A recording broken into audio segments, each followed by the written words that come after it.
Assalamualaikum.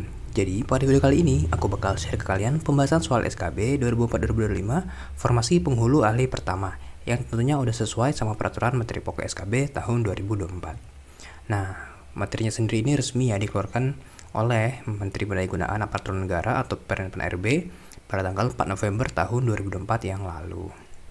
Nah, apa aja sih materi pokok dari SKB Penghulu Ahli Pertama? Itu ada di nomor 329, teman-teman bisa cek sendiri di deskripsi untuk file materi pokok ini. Ada juga informasi lain. Nah, untuk penghulu sendiri itu ada dua kemampuan ya, kemampuan umum dan juga kemampuan khusus.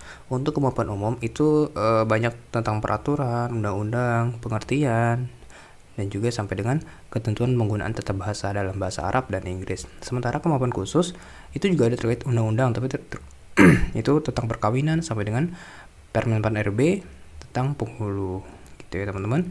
Jadi bisa teman-teman pelajari untuk materi pokoknya ini. Oke, kita mulai aja ke soal nomor 1. Nah, soal nomor 1, dalam konteks pencatatan nikah menurut Undang-Undang Nomor 22 Tahun 1946, pihak yang berwenang melakukan pencatatan nikah adalah A. Pengadilan Agama, B. Kantor Urusan Agama atau KUA, C. Penghulu atau PPN setempat, D. Kepala Desa atau Lurah, atau E. Pemuka agama yang bersangkutan.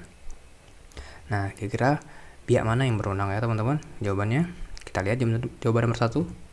Jawabannya C. Penghulu atau PPN setempat.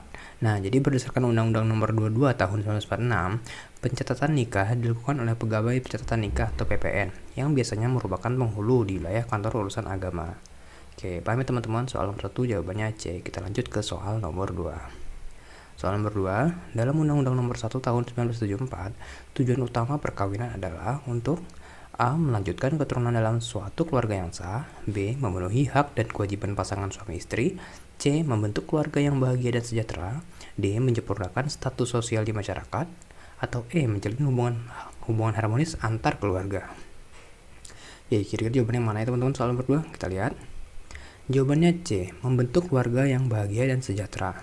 Jadi, Pasal 1 Undang-Undang Nomor 1 Tahun 1974 menyatakan bahwa perkawinan bertujuan membentuk keluarga yang bahagia dan sejahtera berdasarkan ketuhanan yang Maha Esa. Oke, paham ya teman-teman? Soal nomor 2 jawabannya yang C. Kita lanjut ke soal nomor 3. Soal nomor 3, moderasi beragama mengacu pada sikap untuk A. Menjunjung tinggi agama sendiri dan mengesampingkan agama lain, B. Menghindari ekstremisme dan mencari jalan tengah dalam beragama, C. Meningkatkan pemahaman agama tanpa memperhatikan keberagaman, D. Menjaga tradisi keagamaan lama tanpa inovasi, E. Meninggalkan nilai-nilai agama demi modernisasi. Oke, kira-kira jawaban yang mana teman-teman soal nomor 3 tentang moderasi beragama? Kita lihat. Jawabannya yang B. Menghindari ekstremisme dan mencari jalan tengah dalam beragama. Nah, moderasi beragama bertujuan untuk menghindari ekstremisme baik dalam bentuk radikalisme maupun liberalisme dengan menekankan toleransi, saling pengertian, dan juga keseimbangan. Oke, paham teman-teman? Soal nomor 3 jawabannya B. Kita lanjut ke soal nomor 5. Soal nomor 5, dalam Undang-Undang Nomor 5 Tahun 2014, ASN meliputi dua kategori, yaitu A. Pegawai pemerintah daerah dan pegawai non-pemerintah, B. Pegawai negeri sipil dan pegawai non-pegawai negeri, C. Pegawai negeri sipil dan pegawai pemerintah dengan perjanjian kerja, D. Pegawai tetap dan pegawai kontrak, E. Pegawai administrasi dan pegawai teknis. Nah, kira-kira jawabannya mana teman-teman tentang kepegawaian? Kita lihat soal nomor 4. Jawabannya C. Pegawai negeri sipil dan pegawai pemerintah dengan perjanjian kerja. Nah, pasal 6 Undang-Undang Nomor 5 Tahun 2014 menyebutkan bahwa ASN terdiri dari pegawai negeri sipil dan pegawai pemerintah dengan perjanjian kerja atau P3K. Oke, kita lanjut ke soal nomor 5.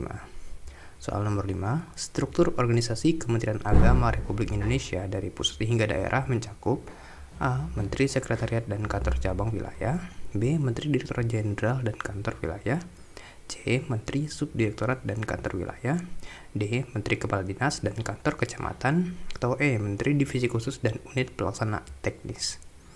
Ya, kira-kira jawaban yang mana ya teman-teman soal nomor 5? Kita lihat. Jawabannya yang B. Menteri Direktorat Jenderal dan Kantor Wilayah. Nah, jadi struktur organisasi Kementerian Agama terdiri dari menteri di tingkat pusat, Direktorat Jenderal untuk pelaksanaan kebijakan teknis, dan kantor wilayah di tingkat provinsi. Oke, paham teman-teman? Soal nomor 5 jawabannya yang B. Nah, untuk soal nomor 6 dan seterusnya, teman-teman bisa cek link di deskripsi, teman-teman bisa download di sana. Total ada 100 soal beserta jawaban dan pembahasan. Silahkan download di deskripsi ya teman-teman. Nah, nanti teman-teman bakal dapat file berupa PDF seperti ini. Untuk di halaman awal itu ada list untuk kemampuan umum dan juga kemampuan khusus, biar teman-teman bisa tahu apa-apa aja yang harus teman-teman pelajari yang sesuai udah penerapan RB tadi ya teman-teman. Nah, tentunya juga ada total 100 soal yang bisa teman-teman pelajari, teman-teman pahami di sini. Tadi yang kita bahas itu adalah soal nomor 1 sampai dengan soal nomor 5. Nah, untuk soal nomor 6 dan seterusnya, silahkan teman-teman cek link di deskripsi ya teman-teman. Oke, semoga bermanfaat, semoga bisa membantu teman-teman dalam belajar, dan semoga nanti dapat hasil terbaik pada saat ujian. Terima kasih. Wassalamualaikum warahmatullahi wabarakatuh.